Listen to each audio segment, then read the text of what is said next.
Al'umma TV, al'umma kafar sadarwa. Maraba muke da al'umma. Al'umma kafar sadarwa. Al'umma kafar sadarwa. Sunana Abdulhafiz Abdullahi Alkali, State Chairman Wheat Farmers Associations of Nigeria, Zamfara State Chapter, ƙungiyar noman alkama ta ƙasa reshen jihar Zamfara. Alhamdulillahi yau 3 ga watan 12 shekara ta 2021 mun kaddamar da bikin noman alkama ko shukan noman alkama a jihar Zamfara a Bakalori, wanda yake cewa mun fara da manomanmu da ke area Bakalori Dam, wanda muka fara ba su wasu input daga ciki kamar iri da ainihin taki da za su fara shuka. So alhamdulillahi muna ma Allah godiya, Allah subhanahu wataala da ya nuna mana wannan rana wacce muka kaddamar da wannan program namu a fadin Najeriya. Ita ma jihar Zamfara tana ɗaya daga cikin waɗannan jihohi da suka amfana da wannan program na CBN and co-growers. Kuma ina kira ga manomanmu waɗanda suka amfana da wannan bashi su sani cewa wannan bashi ne aka ba su, kuma bashin nan biyan shi za a yi. Idan aka baka kai kokari kai abin da aka baka a ce ka yi noman nan, domin in ba ka yi noman nan ba za ka taɓa samun riba akan abin da ka ansa ba. So tari muna samun irin waɗannan matsaloli daga wasu ɓangarora. Za a ga an doki kaya an ba mutum, tun nan zai fara sai da kaza, zai sai da kaza. Waɗancan abubuwa gaskiya sun canza yanzu ba irin haka an koburo wasu take ba. Da moment an baka kayan nan ana so ka kai abin da an ka baka da su domin taimakon kanka da kanka, saboda wannan bashin da aka bayar ba irin previous ko in ce ba irin basussukan da aka bada ne a baya ba. Duk wanda muka ba bashi, so akwai profa ko in ce akwai za mu tsananta bincike a kai domin mu tabbatar da cewa manoman nan sun yi abin da ya kamata. Ba yau an ba kaya ba ka sai da iri, ka sai da injin, ka sai da taki ba, daga ƙarshe a zuwa tambaye ka ina kaya, babu kaya. So wannan akwai hukumomi, sannan akwai yiwuwa duk wanda ya karbi bashin nan bai biya ba za a blocking BBN din shi, sai dai ya daina ajiya banki.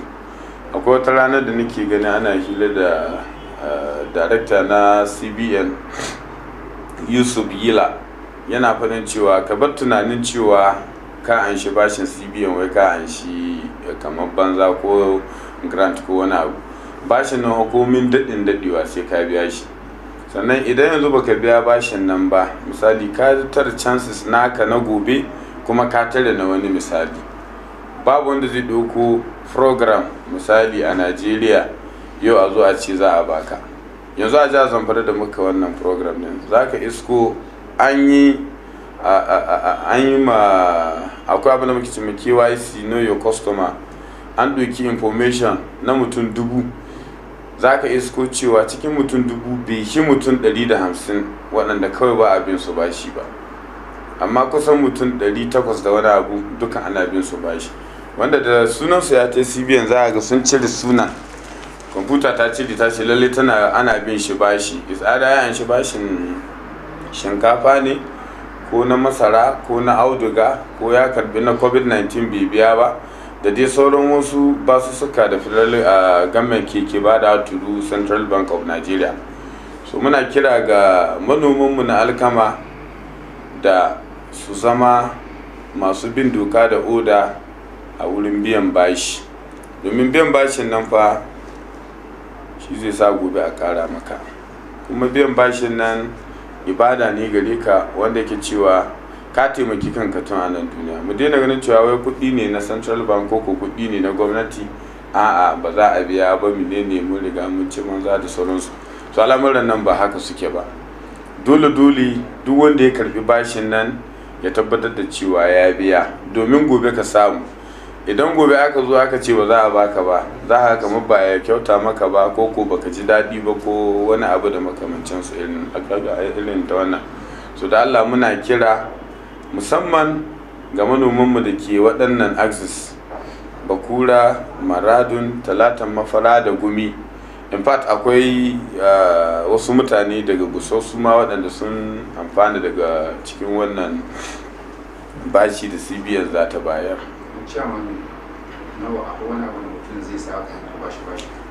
Akwai equity contribution da muke karba, which is 35,000 naira, wanda before ba a karba, amma wanda daga baya muka ga cewa manoma ba su biyan bashi.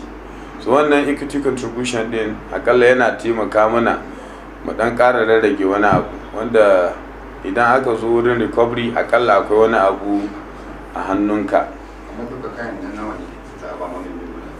Kayan za su kai irin 390, wanda ke cewa idan ka duba EOF din za a ga tun daga shi iri har zuwa sprayer har zuwa komai da komai ya haɗa waɗannan jimilla na kuɗin.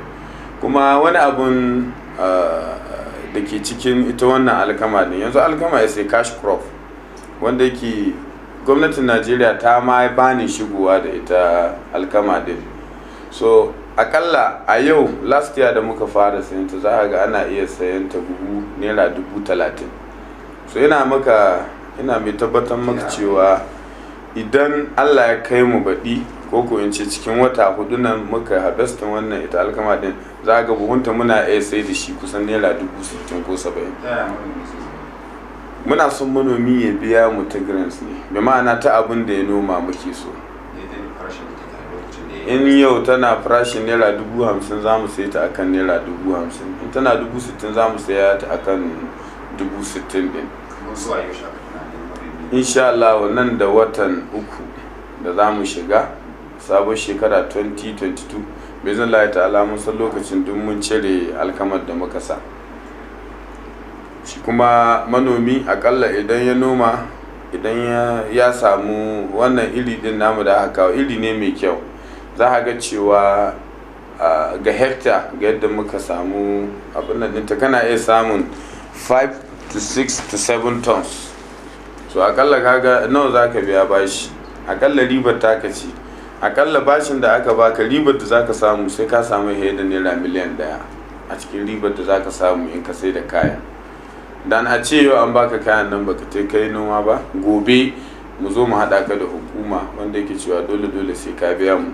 Kuma ina kira ga su, musamman akwai wayanda muka yi abin ga informing a this time around, akwai wanda muke kira cluster head, bi ma'ana shugaban kungiya na intaxi ko mu ce na sector, wanda su suke da manoma karkashin su, da akalla duk wanda suka san da cewa wannan mutumin ba manomi bane, ko kuma mutumin nan he is not serious, so su kula ga da su bashi kaya, saboda idan suka bashi kayan nan lokacin biyayi babu ruwanmu da cewa a wannan bai yi kaza ba, wannan bai yi kaza ba, za mu zo mu tara maka hannu ne ka ba mu.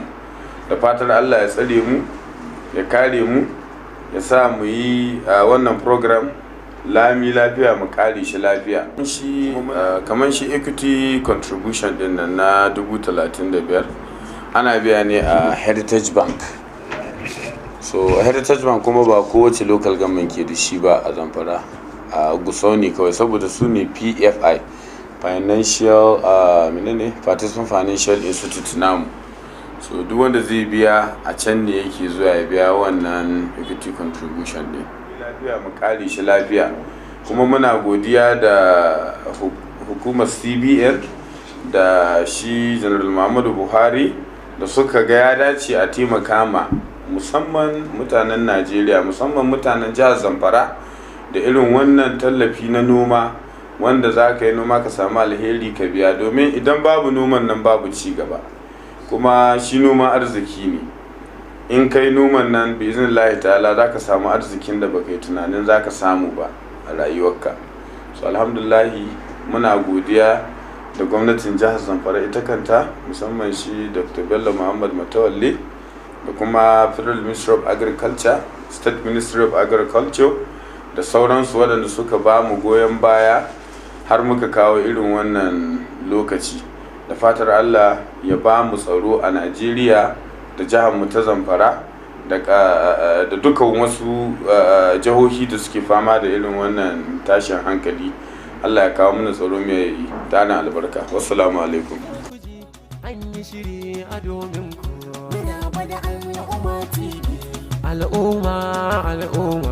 Al'umma kafar sadarwa.